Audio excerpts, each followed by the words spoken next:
My name is Yassine Hall. I'm a native Virgin Islander, but I live in Orlando. On the outside, people see me as a strong, independent, hardworking businesswoman, and I am. I own a luxury villa in St. John. I'm a recent author, a motivational speaker, a boutique owner, to name just a few. But what they don't know is inside of me.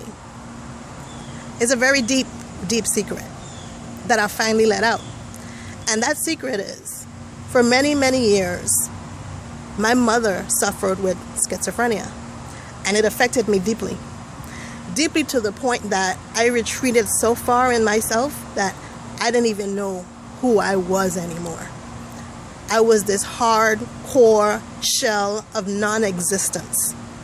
I thought that no one loved me, so I didn't love myself. I felt like the whole entire island was against me because of my mother. Living with such torment inside can make you become an invisible person inside. And it's hard to come out of that shell. And I did. And I did it with no intensive purpose of even knowing how this book that I wrote would be perceived.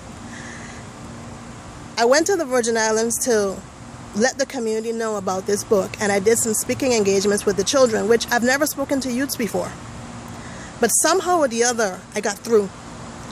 And I feel that it's a calling for me to get through to these children, to break the stigma that's going on in the Virgin Islands through me. And I need your help, and I need your help desperately. It's hard to not get emotional about this cause because I'm fighting a battle against those that don't want the stigma lifted. Do you hear me? I'm fighting a battle of an island, 3 islands, to not break the stigma. They don't want to break it. And it's killing them because the mentally ill down there are not getting the right treatment. People are going through depression down there that are in denial. People are being ridiculed because they have a problem. And this needs to stop. And I say this because my mother, she suffered in silence because of those same very people. And as much as my Virgin Islands people don't like to admit it, they're their own worst enemy. So I'm fighting the enemy that's against me to make this change. And I need your help. I believe that this book that I wrote, and it's not for my personal gain whatsoever. I really and truly am dedicated to this cause. This cause is me. This cause is them. I am those children that are suffering. I am the product of those children that are suffering down there. There are children down there that are being molested. They're being raped. They're living in households where gangbangers. They're seeing their family members die. They're not getting any grief counseling. The adults are dealing with the economic strain. The rise of mental illness is on the rise. Every day there's someone new, yet they're in denial that they need help. So they fight me. They fight me. They say things like, why do my children need the book? If I wanted the book, I would buy this for my children. No, because you're in denial. They're in such denial that, do you know that a person on the street who is mentally ill is the lowest form of a human being? They can't even offer kindness, caring, compassion, just ridicule. Ridicule. And it's not all. Because I don't want to make the Virgin Islands seem like it's this terrifying place of just hate. Because it's not. It's beautiful. It's beautiful. I enjoy going home to my home. I love the majority of my people. They are who I am today.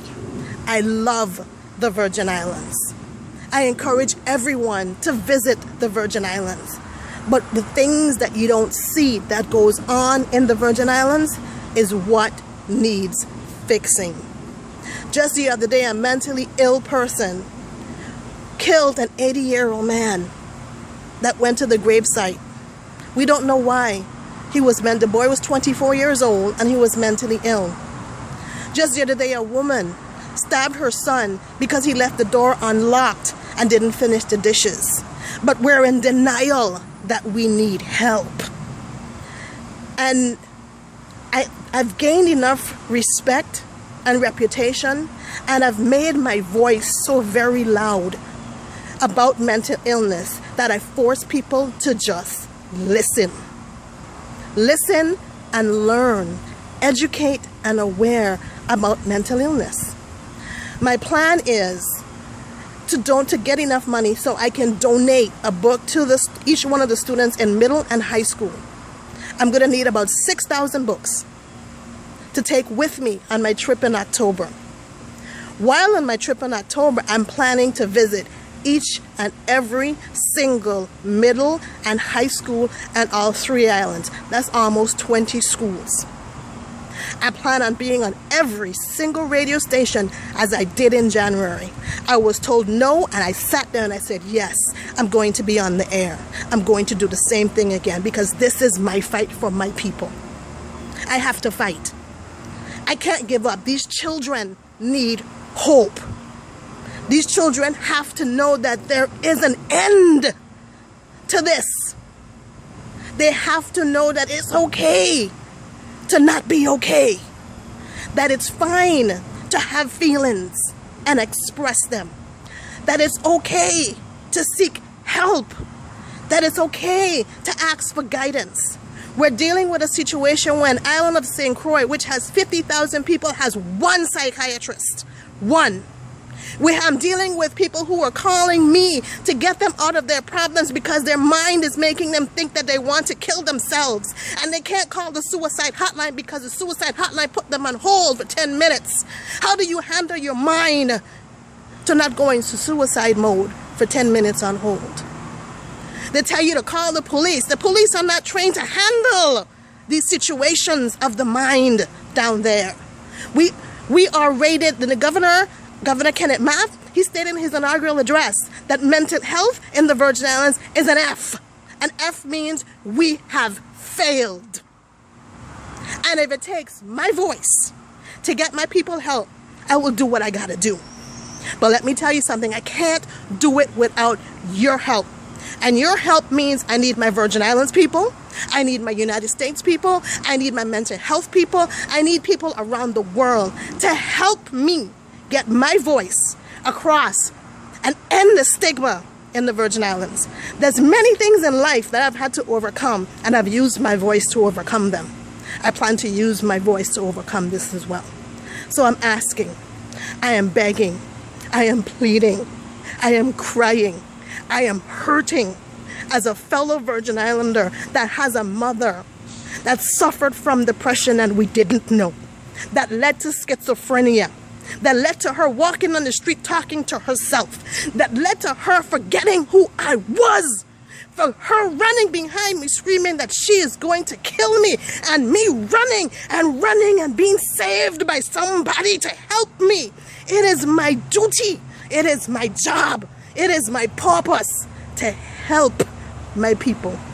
Please help me to help them. Thank you.